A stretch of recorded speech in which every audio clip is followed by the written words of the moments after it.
আল্লাহ রাব্বুল আলামিন বলেছেন ইয়া আইয়ুহাল্লাযীনা আমানু তুবু ইলাল্লাহি তাওবাতান নাসুহা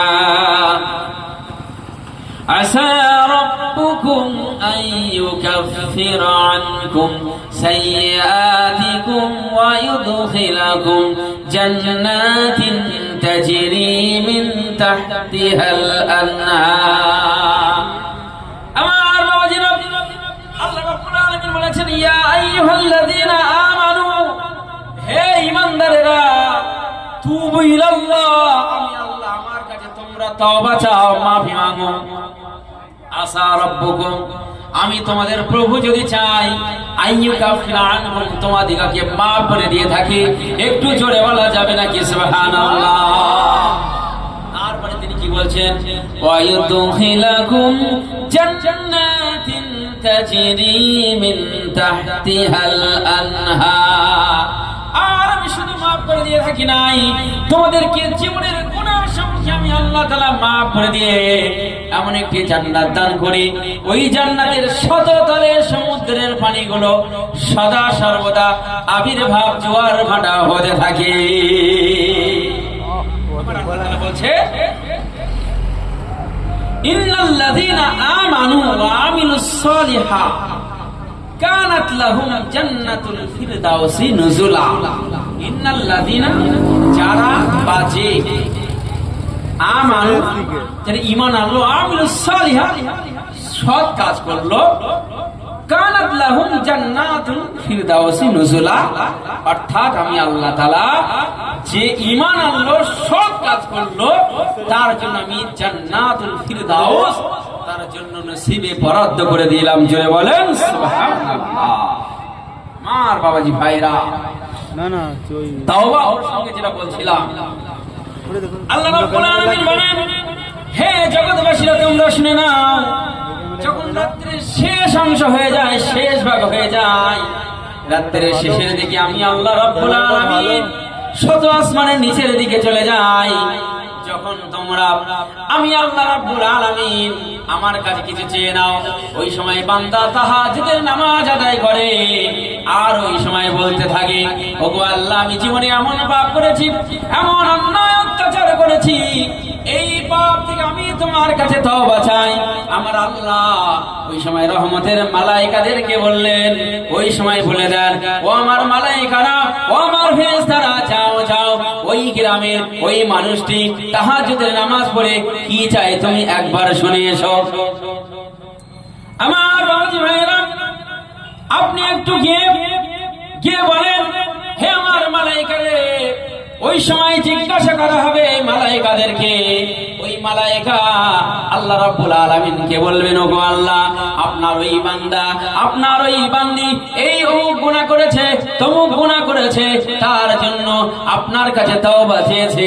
আমার আল্লাহ রাব্বুল আলামিন ওই সময় বলবেন, ও আমার ফেরেশতা, যাও যাও যাও, আমার ওই বান্দা, আমার ওই বান্দি যা গুনাহ করেছে, ওর तमाम গুনাহকে তুমি মাপের খাতায় লিপিবদ্ধ করে দাও। নারায়ে তাকবীর, মহান ইসালে সওয়াব, কমিটি সাহেবান বৃন্দ, গ্রামবাসী, দাতাগণ, নারায়ে তাকবীর।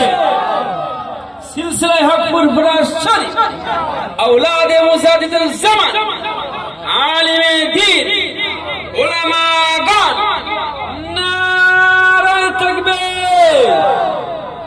আমার বাবাজি ভাইরা, যে কথা বলছিলাম, আজকে এই যে খাজা সাহেবের স্মরণে ইসালে সওয়াব স্মরণ সভা, আমার খাজা বাবা তিনি কি বলেছেন যে আমার নামে তোমরা ইসালে সওয়াব করো। এই যে সব আমাদের না পাঠাই, তার কি কোনো ঘাটতি যাবে? কোনো ঘাটতি যাবে না। তবে রতনে রতন চেনে, মানুষে চেনে মানুষ, আর দেশে চেনে কচু।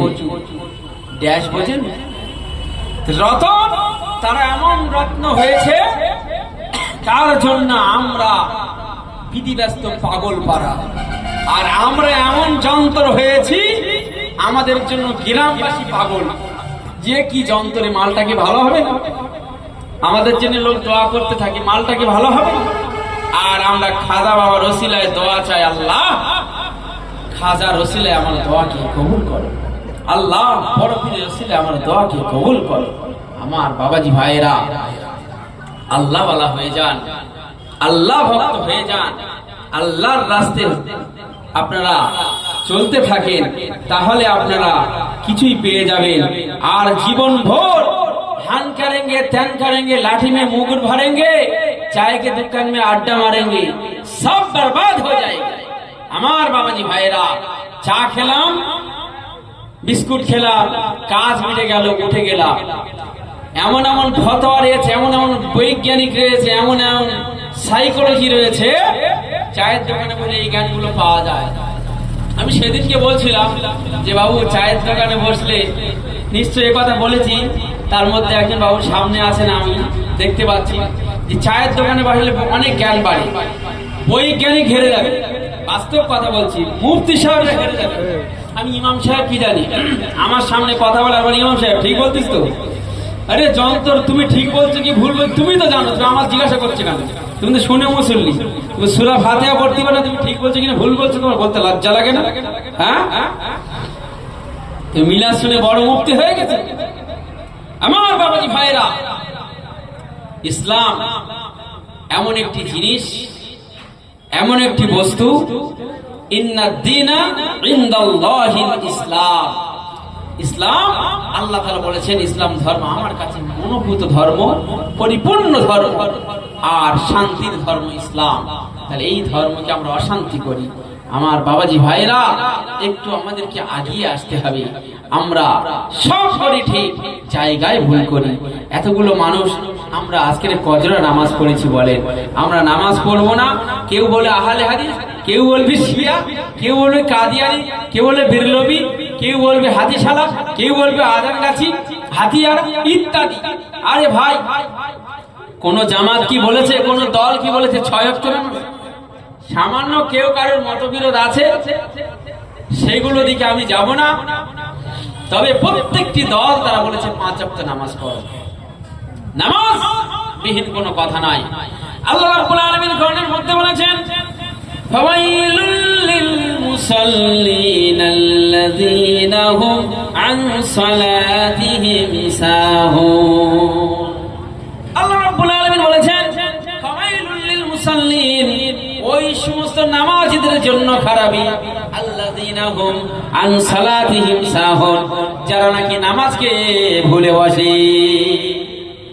আমার বাবাজি ভাইরা, আজান হলো, নামাজ হবে, আরবে মক্কায় মদিনায় আপনারা যাবেন, গিয়ে দেখে আসবেন আজান হয়ে গেল, দোকান খোলা রইল, সমস্ত মানুষ একে একে যে যার নামাজের জন্য চলে গেল। আর আমরা এমন মানুষ, আমরা নামাজ পড়ি না, খামখেয়ালি নামাজ পড়ি, জুমার দিনে কোন রকম 2 রাকাত নামাজ আদায় করি। আমরা এমন মুসলমান হয়েছি, বাড়ির বউয়ের কথা শুনি, বউ যদি বলে নামাজ পড়তে যাও, তাহলে নামাজ পড়তে যাব, নিজের ইচ্ছে আমরা কোনোদিন নামাজ পড়তে যাব না। বলে জানো ভাই ইমাম সাহেব কি আঙ্গা বউ বলতেছে তুমি যে নামাজ নামাজ আমরা ভাত বন্ধ করে দেবো। বউ বলতেছে তাই ভাত বন্ধ করতে হবে, তাই নামাজ পড়তে যাবে। ওর নিজস্ব জ্ঞান নেই, ও কি নাবালক? ওর নিজস্ব জ্ঞান নেই, ও যন্তর মনে হয় ফিটার গালে বিয়ে করেছে, ওর জ্ঞান নেই। ওর বউ বলেছে তাই নামাজ পড়বে। ওর জ্ঞান থাকা দরকার যে আমার নামাজ পড়া কর্তব্য, ফরজে আইন। আমার আল্লাহ তাআলা আমার প্রতি নামাজকে ফরজে আইন করে দিয়েছেন। আল্লাহ নবী মারাজুল মউত, অসুস্থতার মধ্যে রয়েছেন, আল্লাহ নবী বলেছেন as-সালাত as-সালাত আমা মালাকাত আইমানুকুম as-সালাত। ও আমার সাহাবীরা, নামাজ নামাজ নামাজ নামাজ ছাড়া কোনো কথা হবে না। আল্লাহ নবী ইন্তেকাল হয়ে যাবেন, হযরত আয়েশা সিদ্দিকা রাদিয়াল্লাহু তাআলা আনহাকে বললেন, ও বিবি আয়েশা, এখন বুঝি নামাজের কোন সময় হয়েছে?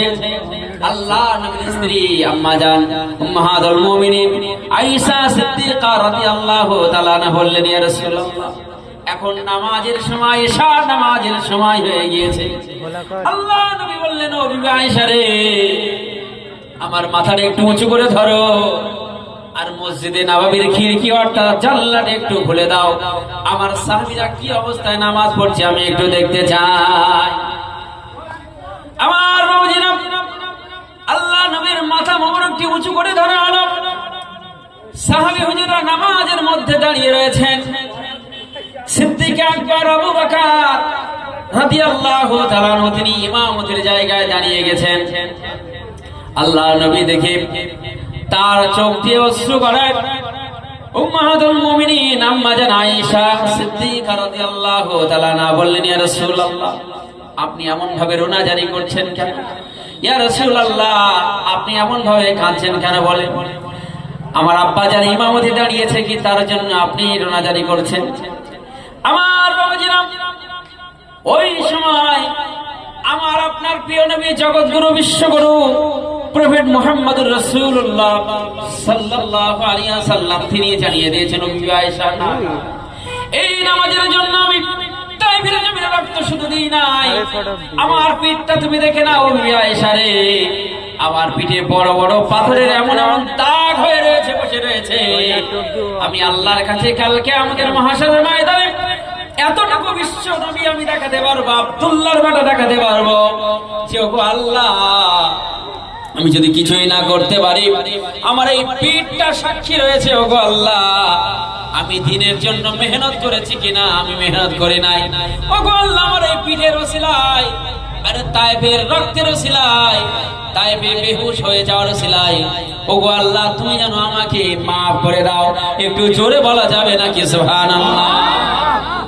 যে নবীকে সৃষ্টি না করলে কুল কায়নাত কিছুই আমার আল্লাহ তাআলা সৃষ্টি করতেন না, সেই নবী, তিনি এত বড় নবী, তিনি সবার আগে জান্নাতে যাবেন। তিনিই বলছেন আমি আল্লাহর কাছে এটা দেখাবো স্যাম্পল হিসেবে, এই দাগটা যদি এর ওসিলা আল্লাহ আমাকে নাজাত দেয়। আমরা কত বড় বড় যন্ত্র, এত বড় বড় হারাম করা হয়েছি, নামাজের ধারে যায়নি, মসজিদের ধারে ধারে যায়নি, আবার আলেম ওলামা ইমামদের উপরে বড় বড় কথা বলি। এসব মাল জাহান্নামে হবে না কারা হবে? ও মাল মুতে পানি লাই না, আবার বড় বড় কথা থোপনার বাহাজারি করে। আমার বাবাজিরা, আল্লাহ নবী হুঁশ ফিরে আবার বেহুশ হয়ে যায়। আল্লাহ নবী আয়েশা সিদ্দিকা রাদিয়াল্লাহু তাআলা আনহাকে বললেন, ও বিবি আয়েশা রে, এখন বুঝি নামাজের ইশার সময় হয়ে গিয়েছে। আল্লাহ নবী বললেন, তাহলে আমাকে হাত ধরে একটু মসজিদে নববীর মধ্যে আমাকে নিয়ে চলো। আল্লাহ নবী মসজিদে নববীর মধ্যে চলে গেলেন।